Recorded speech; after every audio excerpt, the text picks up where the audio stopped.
A Mão e a Luva, Machado de Assis. Capítulo 7. Não era a primeira vez que Mrs. Oswald aludia a alguma coisa que desagradava a Guiomar, nem a primeira que esta lhe respondia com a sequidão que o leitor viu no fim do capítulo anterior. A boa inglesa ficou séria e calada alguns 2 ou 3 minutos a olhar para Guiomar, aparentemente buscando interrogar-lhe o pensamento, mas na realidade, sem saber como sair da situação. A moça rompeu o silêncio. "Está bom", disse ela sorrindo. "Não vejo razão para que se zangue comigo." "Não estou zangada", acudiu prontamente Mrs. Oswald. "Zangada por quê? Pesa-me de certo que a natureza não me dê razão e que uma aliança tão conveniente para ambos seja repelida pela senhora. Mas se isso é motivo de desgosto, não pode ser-lo de zanga." "Desgosto?" "Para mim, e naturalmente para ele." Guiomar respondeu com um simples sacudir de ombros, seco e rápido, como quem, se não lhe dava do mal ou não acreditava nele. Mrs. Oswald não atinou qual dessas impressões seria e concluiu que fossem ambas. A moça, entretanto, pareceu arrepender-se daquele movimento. Travou das mãos da inglesa e, com uma voz ainda mais doce e macia que de costume, lhe disse: "Veja o que é ser criança. Não parece que ainda em cima me zango com a senhora?" "Parece." "Pois não é exato. Isso são caprichos de menina mal educada. Dei para não gostar que me adorem. Minto. Disso gosto eu, mas quisera que me adorassem somente. Não lhe parece?" E Guiomar acompanhou estas palavras com uma risadinha mimosa e uns gestos de criança travessa que destoavam inteiramente da sua gravidade habitual. "Já sei, gosta de uma adoração como a do Dr. Estevão, silenciosa e resignada, uma adoração." E Mrs. Oswald, que como boa protestante que era, tinha a escritura na ponta dos dedos, continuou por este modo, acentuando as palavras. "Uma adoração como a que devia inspirar José, filho de Jacó, que era belo como a senhora. Por ele as moças andavam por cima da cerca." "Da cerca?" perguntou Guiomar, tornando-se séria. "Do muro, diz a escritura, mas eu digo da cerca porque, nem sei porquê. Não core, olhe que se denuncia." Guiomar corava deveras, mas era a altivez e o pundonor ofendido que lhe falavam no rosto. Olhou fria e longamente para a inglesa com um desses olhares que são, por assim dizer, um gesto da alma indignada. O que a irritava não era a alusão, que não valia muito, era a pessoa que a fazia, inferior e mercenária. Mrs. Oswald percebeu isto mesmo, mordeu a ponta do lábio, mas transigiu com a moça. "Meu Deus", disse ela, "parece que se zangou por uma brincadeira à toa. Bem sabe que eu não podia querer agravá-la. Supô-lo é ofender-me a mim que também lhe tenho afeto de mãe." A última palavra aquietou o ânimo de Guiomar. Ela tinha cedido ao impulso do seu caráter altivo, mas a razão veio depois e o coração também, que não era mau. A inglesa, que possuía longa prática da vida e sabia ceder ao tempo, uniu o gesto à palavra e chamou-a com os braços para si.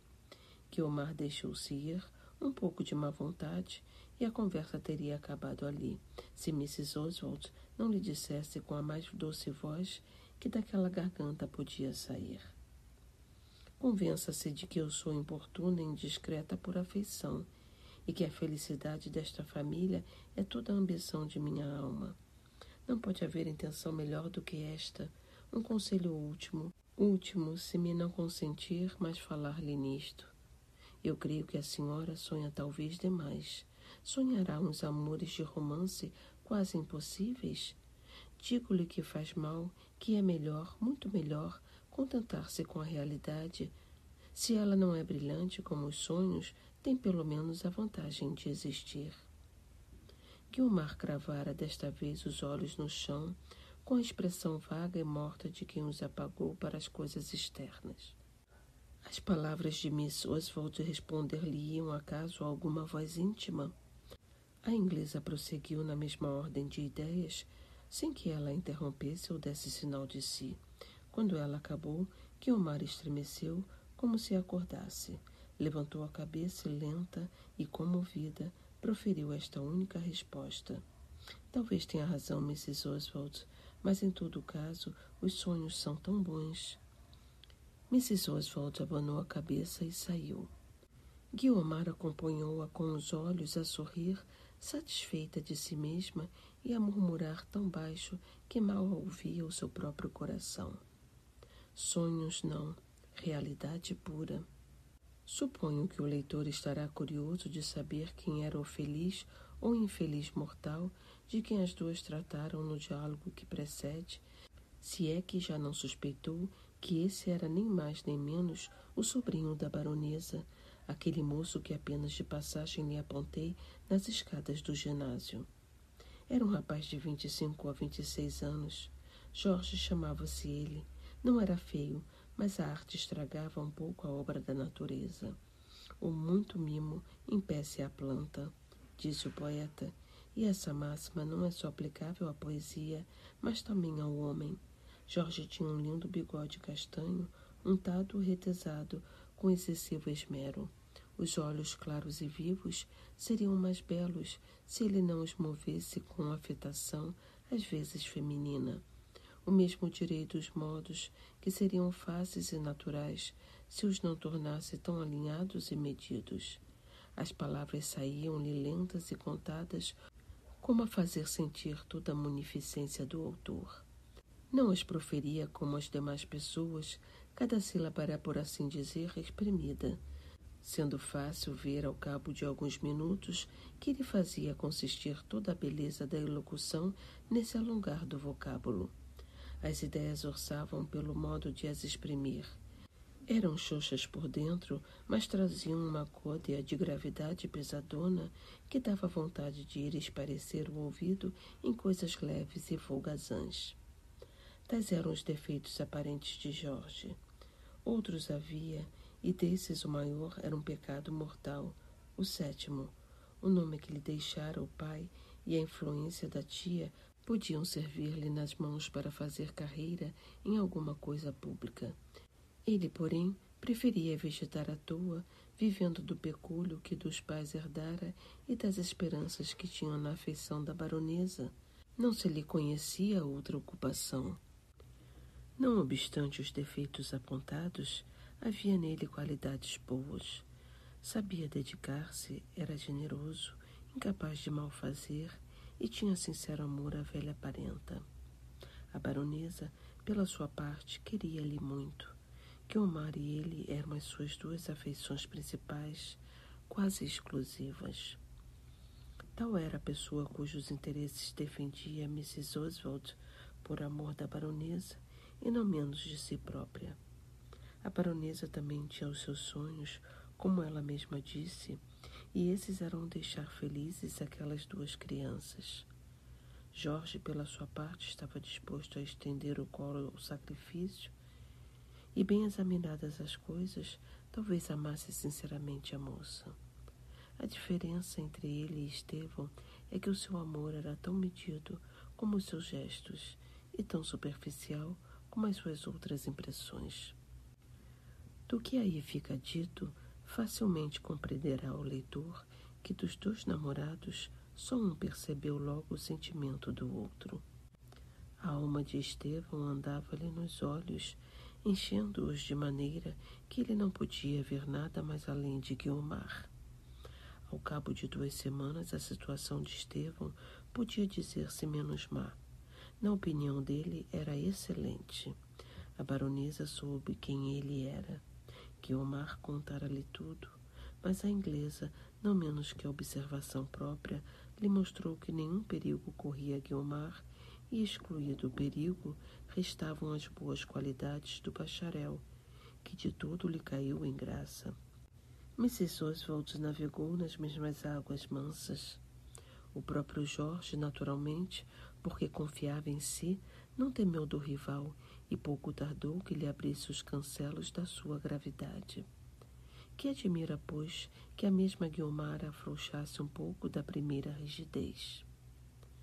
Aquele bom rapaz tinha a salutar crendice da esperança em que muita vez se resumem todas as bênçãos da vida.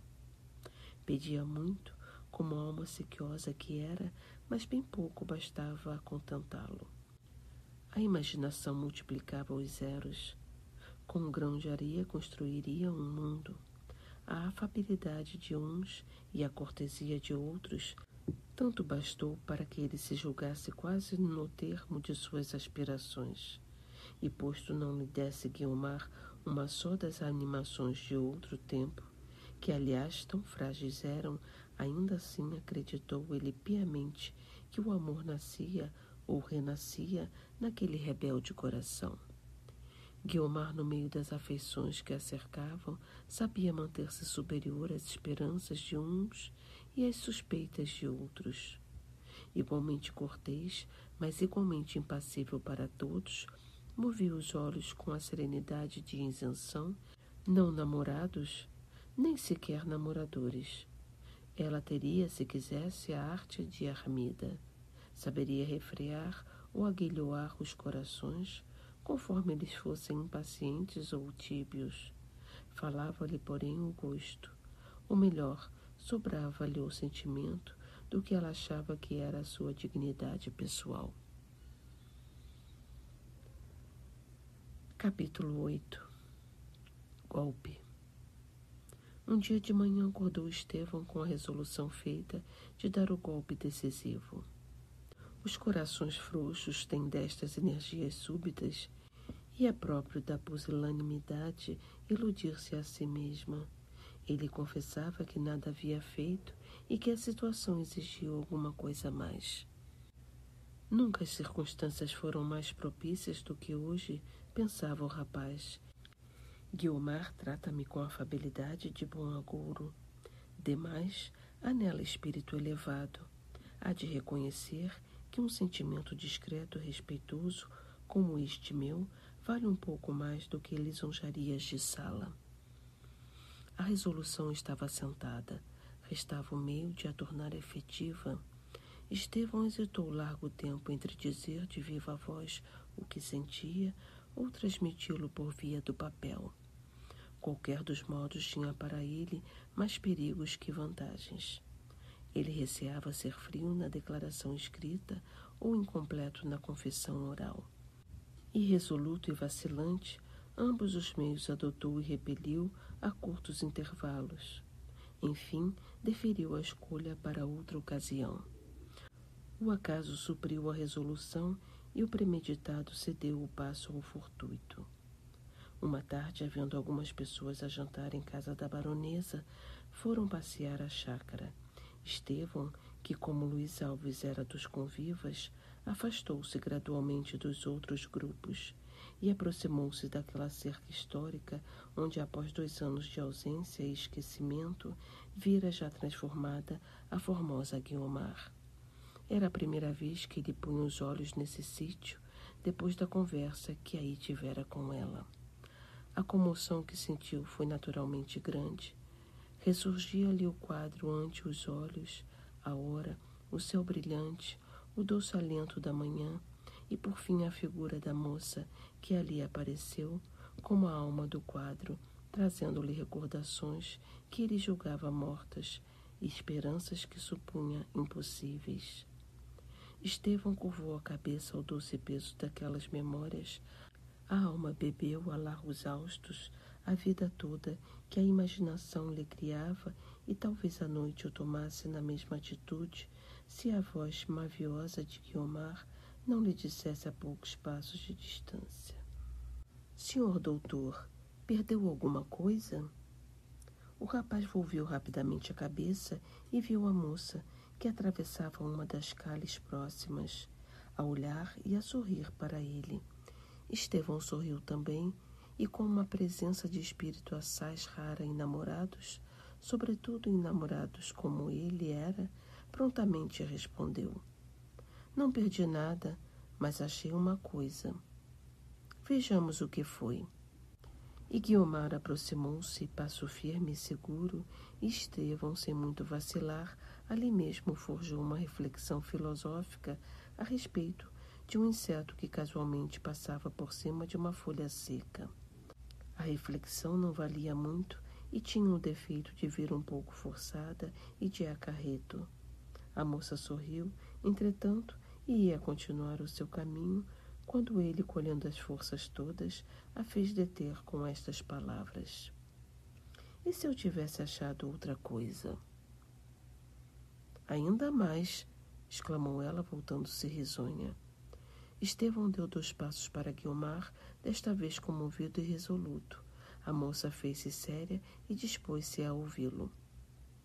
"Se eu tivesse achado neste lugar," continuou ele, "longos dias de esperança e de saudade, um passado que eu julgava não reviver mais, uma dor oculta e medrosa, vivida na solidão nutrida e consolada de minhas próprias lágrimas. Se eu tivesse achado aqui a página rota de uma história começada e interrompida, não por culpa de ninguém na terra, mas da estrela sinistra da minha vida, que um anjo mau acendeu no céu e que talvez ninguém nunca apagará." Estevão calou-se e ficou a olhar fixamente para Guiomar. Aquela declaração repentina e rosto a rosto estava tão longe do temperamento do rapaz que ela gastou alguns segundos longos primeiro que voltasse a si do assombro. Ele próprio admirava-se do atrevimento que tivera, e enquanto pendia dos lábios da moça, repassava na memória, aliás confusamente, o que tão afrouxo lhe saíra do peito naquela hora de abençoada temeridade. "Se tivesse achado tudo isso," respondeu Guiomar sorrindo, "é natural que preferisse achar outra coisa menos melancólica. Entretanto, parece que nada mais achou do que esta ocasião de falar com a viva imaginação que Deus lhe deu. Num ou noutro caso, porém, posso de certo lastimá-lo ou admirá-lo, mas não me é dado ouvi-lo." E Guiomar ia de novo afastar-se, quando Estevão, receando perder a ocasião que a fortuna lhe oferecia, disse de longe com voz triste e súplice: "Atenda-me um só minuto." "Não 1, mas 10, respondeu a moça, estacando o passo e voltando o rosto para ele. "E serão provavelmente os últimos em que falaremos a sós. Cedo a consideração que me inspira o seu estado, e depois que rompeu o longo e expressivo silêncio em que se tem conservado até hoje, concedo-lhe que diga tudo para me ouvir uma só palavra." A moça falara num tom seco e imperioso, em que mais dominava a impaciência do que a comiseração a que vinha de aludir. O coração de Estevão batia-lhe como nunca, como o coração costuma bater nas crises de uma angústia suprema. Todo aquele castelo de vento, laboriosamente construído nos seus dias de ilusão, todo ele se esboroava e desfazia como o vento que era. Estevão arrependera-se do impulso que o levara a violar ainda uma vez o segredo dos seus sentimentos íntimos, a abrir mão de tantas esperanças alimentadas com o melhor do seu sangue juvenil. Alguns instantes decorreram em que nem um nem outro falou. Ambos pareciam medir-se, ela serena e quieta, ele trêmulo e gelado. "Uma só palavra," repetiu Estevão, "e essa adivinho que será de desengano? Embora, pois que me atrevi a dizer-lhe alguma coisa, força que lhe diga tudo. Feliz se me restar, ao menos, a maior fortuna a que já agora posso aspirar, o seu remorso." Guiomar ouvira-o tranquilamente. A última palavra fê-la estremecer. Sorriu, entretanto, de um sorriso um pouco voluntário e esperou. A narração foi longa, tanto quanto o permitiam a ocasião, o lugar e a pessoa. Durou apenas 10 minutos. Estevão nada lhe escondeu, nem o amor que lhe tivera outrora, nem o que agora lhe renascia, mais violento que o primeiro. Disse-lhe as dores que curtira, as esperanças que afinal lhe enfloravam a alma, tudo quanto empreendera para ter a ventura de a contemplar de perto, de gozar naquele escasso ponto da terra a maior de todas as bem-aventuranças. Tal é a transcrição, não literal, mas fiel do que disse Estevão durante esses 10 minutos. As palavras caíram-lhe trêmulas e a voz saía-lhe sumida, em parte porque lhe forcejava em abafar a fim de que o não ouvissem, em parte porque a comoção lhe comprimia a garganta. A dor era visivelmente sincera, a eloquência vinha do coração. Guiomar não ouvira tudo com a mesma expressão. A princípio, um meio riso parecia desabrochar-lhe dos lábios, mas não tardou que pelo rosto abaixo lhe caísse um véu mais compassivo e humano. Havia nela impaciência e ansiedade de acabar, de sair dali. Era, sem dúvida, o receio de que a ausência se prolongasse de maneira que inspirasse suspeitas. Mas havia também comiseração e piedade. Nenhuma culpa lhe pode caber do mal que tenho padecido, disse Estevão, concluindo. Sobretudo agora, só eu, só a minha cabeça é a única causa de tudo. Parecia-me ver o contrário do que existia. Cheguei a supor que havia em seu coração alguma coisa que não era a total indiferença. Vejo que foi tudo ilusão. O tom em que falara era o mesmo das palavras que aí ficam, todas humildes e resignadas, sem o menor laivo de queixa ou de reproche. Uma submissão assim devia por força comover a uma mulher amada. Guiomar falou-lhe sem azedume. Era ilusão, disse ela. O sentimento que me acaba de revelar inteiro, ninguém o recebe ou nutre de vontade. A natureza o infunde ou o nega. Posso eu ter culpa disso? Nenhuma. Nem o senhor também. Espero que esta mútua justiça avigore o sentimento de estima que devemos ter um para com o outro. Mas estima apenas. Não pode haver outra coisa, da minha parte ao menos. É pouco, de certo. Não é pouco, é coisa diferente, interrompeu Estevão. Mas não espere nada mais, concluiu Guiomar sem ouvir a interrupção. Estevão abriu a boca para falar, mas não achou palavra que lhe dissesse o que sentia.